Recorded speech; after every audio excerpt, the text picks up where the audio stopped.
कल एकादशी है बेटा। बाबा जी, आप रोज यही धमकी देते हो, कल एकादशी, कल एकादशी। पर मेरी एकादशी तो सिर्फ खाकर पूरी होती है। उपवास में खाने का क्या तुक? खाली पेट उपवास करने से आदमी भगवान के पास चला जाता है और पेट भर खाने से भगवान हमारे पास आते हैं। फर्क बस इतना है। अपने आश्रम का नियम मत भूलना। एकादशी में चूल्हा नहीं जलेगा। ठीक है बाबा जी, मैं चूल्हा जंगल में जला दूंगा। आश्रम पवित्र रहेगा। और ठाकुर जी को भोग जरूर लगाना। भोग तो लगेगा बाबा जी, बल्कि इस बार स्पेशल फुल बुफे लगेगा। एक दिन पहले की तैयारी। अढ़ैया बाजार जाते समय मन में सोचता है, याह बाबा जी अपने आप को पता नहीं क्या समझते हैं, ना खुद खाते हैं और ना मुझे खाने देते हैं। ऐसी एकादशी से क्या ही फायदा। भैया, मुझे 20 किलो आटा, 6 किलो घी, 3 बोरी लकड़ियाँ, 5 किलो मिठाई और 2 बड़े कड़ाही दो। दुकानदार, किसका भंडारा है?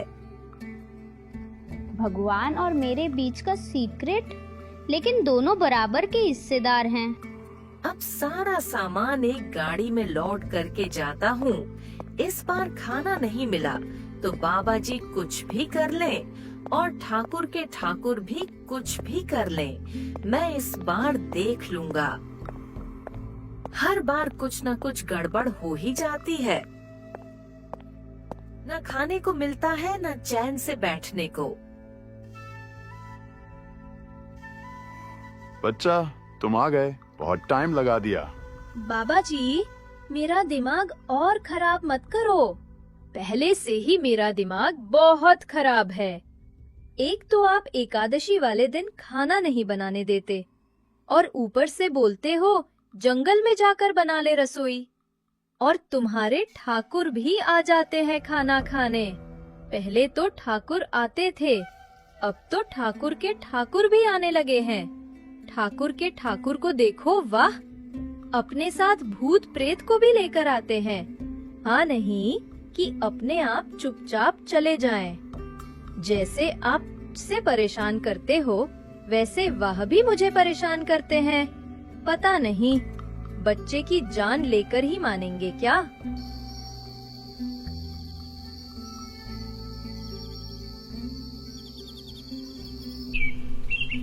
एकादशी वाला दिन।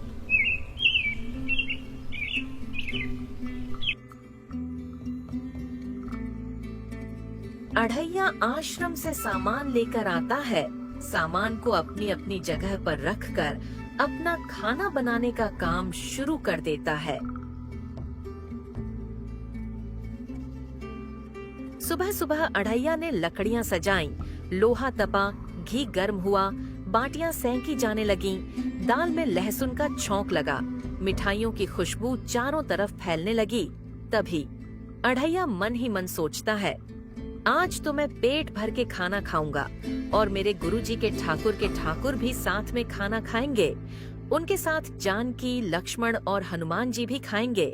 आज तो मैंने इतना खाना बनाया है कि जब तक हम सब मिलकर नहीं खाएंगे ये खाना खत्म नहीं होगा।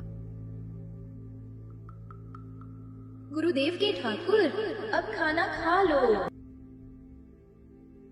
अढ़ैया मन ही मन बोलता है, आज तो ठाकुर के ठाकुर भी खाना खाकर खुश हो जाएंगे, साथ में गोरा पार्वती भी।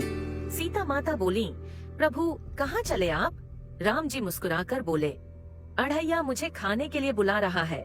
सीता माता हंसते हुए बोली, मैं भी चलती हूँ, वहाँ खाना बहुत अच्छा बनता है। भैया भाभी मुझे भूल गए क्या? मैं भी चल रहा हूँ साथ में।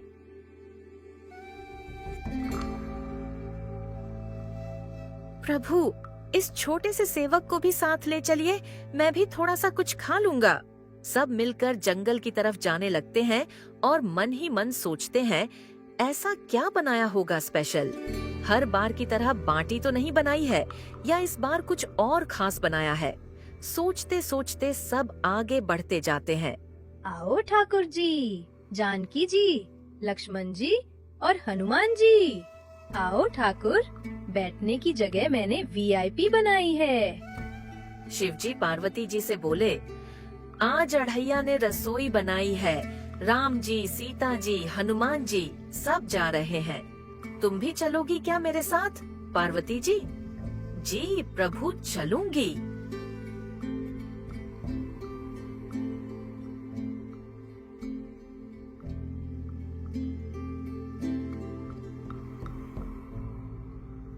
शिव पार्वती भंडारा सुना तो पहाड़ से नीचे उतर आए।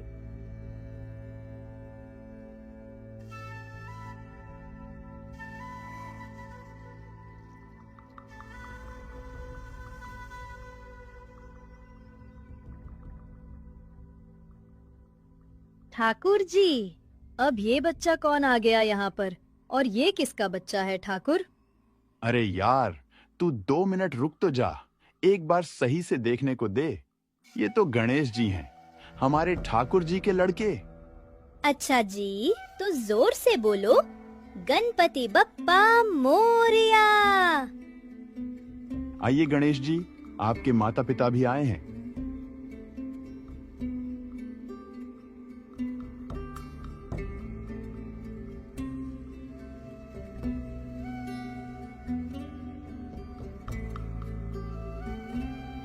नारद, नारायण, मैं भी आ गया। ठाकुर, और ये कौन आ रहा है?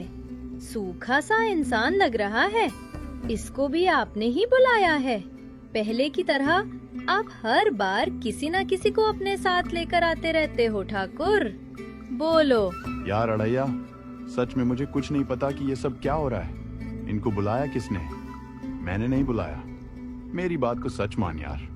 ठाकुर, ये तो नारद जी है ना, जो इधर की बात उधर करते हैं, जो चुगली करने में एक नंबर है। अड़ैया यार चुप हो जा, मरवाएगा क्या? अढ़ैया और राम जी के बीच बहसबाजी हो रही थी कि पीछे से इंद्रदेव भी आ गए। इंद्रदेव को देखकर अढ़ैया मन ही मन सोचता है, अब कौन आ गए हैं बताओ ठाकुर? कोई नहीं अढ़ैया, 3 तो आए हैं, इतना तो खाना होगा ही ना। ठाकुर जी, मैं तो उन सब का नौकर हूँ ना, इससे अच्छा तो मैं एकादशी को उपवास रख लूं। उपवास रखने से कम मेरे गुरुदेव तो खुश रहेंगे और न मुझे इतना कष्ट होगा।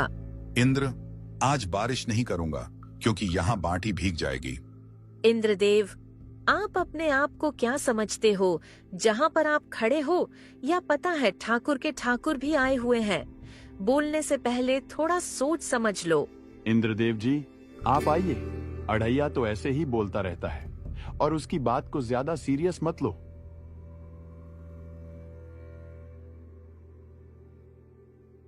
ठाकुर जी, ये सब क्या हो रहा है? एक एक करके ये सब कौन आ रहे हैं? कुछ बताओ, ये हो क्या रहा है? किसने बुलाया है? मुझे तो लगता है ठाकुर आपने ही बुलाया है। बुलाया है तो बताओ, नहीं तो मैं आश्रम जा रहा हूँ। आप खा लो आराम से। अरे यार अढ़ैया, सच में मुझे कुछ नहीं पता।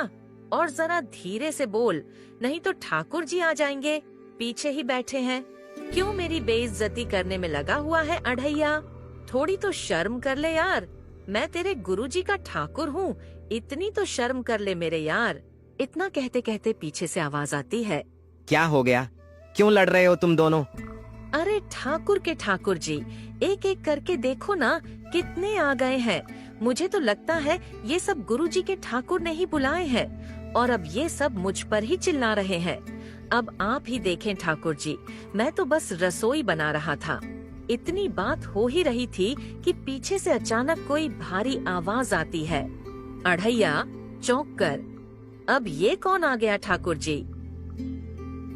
हम हैं यम, यम हैं हम ही हैं यम। राम जी और शिव जी को मेरा प्रणाम। देवलोक तक खुशबू आ रही थी भंडारे की, तो मैंने सोचा मैं भी आकर खा लूं।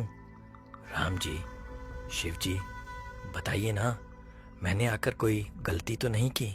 शिव जी आइए ना, यमराज जी आपसे बेर लेकर हमें स्वर्ग लोक में रहना है। कृपा करके आप जरूर आइए प्रभु। अरे ठाकुर के ठाकुर जी, ये तो पूरा देव संसद आ गई है। मेरा 20 किलो आटा तो पलक झपकते ही उड़ जाएगा। यार तू चुप हो जा, देख तो ले, सामने यमराज जी हैं, थोड़ी तो शर्म कर। यमराज जी, चलिए भोजन ग्रहण करते हैं। अढ़ैया खाना देखने आता है। देखते ही उसके होश उड़ जाते हैं। यहाँ तो सब खाने लग गए। ठाकुर को तो किसी ने पूछा ही नहीं। ठाकुर को छोड़ो, मुझे भी नहीं पूछा। ऐसा हो सकता है जिसने इतनी मेहनत की उसको भी नहीं पूछा। जो सारा सामान लेकर आया, बनाया, कांटा पकाया, उनको भी नहीं पूछा। हाँ तो खाने ऐसे लग गए जैसे भुक्कड़ पता नहीं कितने साल से है। ठाकुर जी, आप यहाँ पर जल्दी आओ और यहाँ पर आकर देखो कि यह सब खाने बैठ गए हैं बिना किसी को भोग लगाए। मेरे गुरुदेव ने तो बोला है कि आप कम से कम ठाकुर को पहले भोग लगाओ, उसके बाद खाना खाया करो। यहाँ तो किसी ने नहीं भोग लगाया। ठाकुर जी, जल्दी आके देखो, यहाँ तो बिना किसी को भोग लगाए ऐसे बैठे हैं जैसे कि कभी इन्हें खाने को कुछ मिलता ही नहीं। शिव जी, अभी तो मेरे ठाकुर जी भी आने वाले हैं। अगर वहाँ आए और खाना खत्म हो गया तो मैं क्या बोलूँगा उन्हें कि आज भंडारा समाप्त हो गया समय से पहले। ओ तेरी तो, ठाकुर जी के ठाकुर जी, उनके भी ठाकुर जी आने वाले हैं। लग तो ऐसे रहा है जैसे किसी फिल्म की शूटिंग चल रही हो। एक के बाद एक ठासु एंट्री होती जा रही है। सिर्फ 20 किलो आटे का क्या ही होगा। राम जी, शिव जी, अढ़ैया, इन सब की बात हो ही रही थी कि पीछे से ब्रह्मा जी भी आ गए।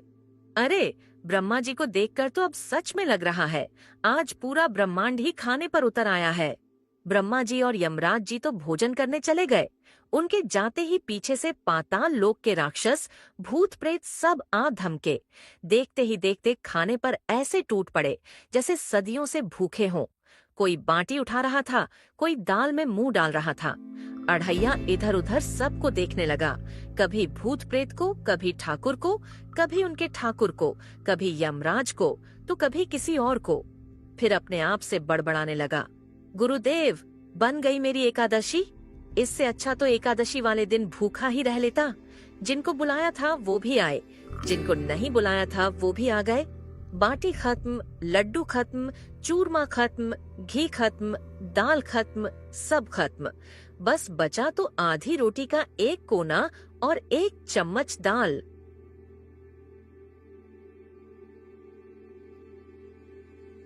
अढ़ैया, मेरे बच्चे, क्या हुआ? अढ़ैया, ये मुझ पर अनन्य भक्ति है या अनन्य भूख?